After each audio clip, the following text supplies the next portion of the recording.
कुछ लोग कहते हैं राम नारायण है, कृष्ण नारायण हैं, लेकिन उनके अंश हैं।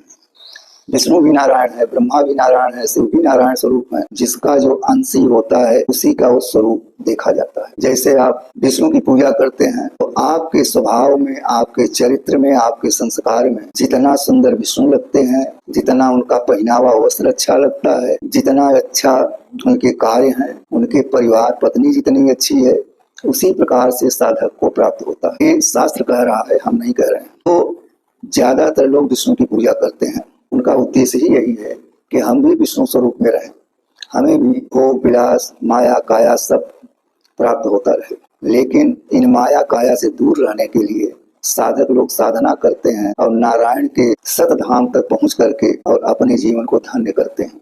किसी विद्वान वैज्ञानिकों का कहना है, ज्योतिषियों का भी कहना है कि अगर पृथ्वी में जो गुरुत्वाकर्षण है, चुंबक है, जब हम इसके ऊपर पहुंचते हैं तो वहां प्रणव का गुंजार होता रहता है, ऐसा सुनने में आया है। लेकिन कौन सुना? वैज्ञानिक नहीं सुना, ये तो उनका अनुभव है। लेकिन जो साधक होते हैं, साधना करते हैं, उन्हें इस पृथ्वी पर भी रहने पर वो आवाज सुनाई देता है। वही आकाश का तत्व है प्रणव, और प्रणव से ही नारायण ही नहीं, इनके जितने अंशधारी, जितने देवता देवी हैं, ये सब भी प्रसन्न होते हैं और साधक को हर ढंग से परिपूर्ण रखते हैं। ये विश्वास की बात है और अनुभव की बात है। संसार की सबसे महत्वपूर्ण जो है वो यही है कि हमें साधना किसके साथ रह के करनी चाहिए। तो कहावत भी है कि गुरु करे जान के, पानी पिए छान के। गुरु कैसा होना चाहिए तो हमें इसका पता लगाना चाहिए। वास्तव में गुरु तो बहुत हैं संसार में, कथावाचक हैं, प्रवचन करता है, विद्वान है, ज्योतिषी हैं, तांत्रिक हैं, चमत्कार से परिपूर्ण हैं, संसार को लाभ देते हैं, उनके कार्यों का, उनकी विपत्तियों का हरण भी करते हैं। तो भगवान नारायण के पास जब ये शब्द गया तो उन्होंने अपने मुखारविंद से यही कहा कि हम किसी के प्रति गलत नहीं करते, हम करुणा निधान हैं, दया के सागर हैं, हम सब पर दया करते हैं, सब हमारे बनाए हुए हैं। तो यदि आप कहो कि इस दुश्मन को मारिए, तो नारायण का काम नहीं है।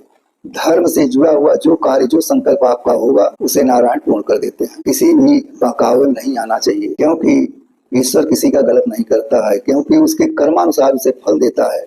अगर पूर्व जन्म की तपस्या उसके गलत है तो यहाँ आकर के भी गलत करेगा। अगर वो पूर्व जन्म में उसकी तपस्या साधना की है, आध्यात्मिक है, तो यहाँ भी आकर के आध्यात्मिक चर्चाओं का बोध करेगा और साधना करेगा, ईश्वर में भक्ति रखेगा, गुरुवाणी को पर विश्वास करके और अपने जीवन को धन्य करके मुक्त कर लेगा। इस सब कारणों से हमें साधक बन करके साधना करनी चाहिए। साधक बनने का अर्थ है संकल्प। मैं आज से संकल्प ले लिया कि मैं साधक हूँ और मैं आज से नारायण की साधना में लग गया, या किसी देव की साधना में लग गया। जिस देवी देवता में आपका प्रेम हो, विश्वास हो, उसी में साधना करिए, उसी के नाम का जाप करिए, भजन करिए, उसी से इस जीव की मुक्ति होगी। तो इस संसार में उसका आवागमन नहीं होगा।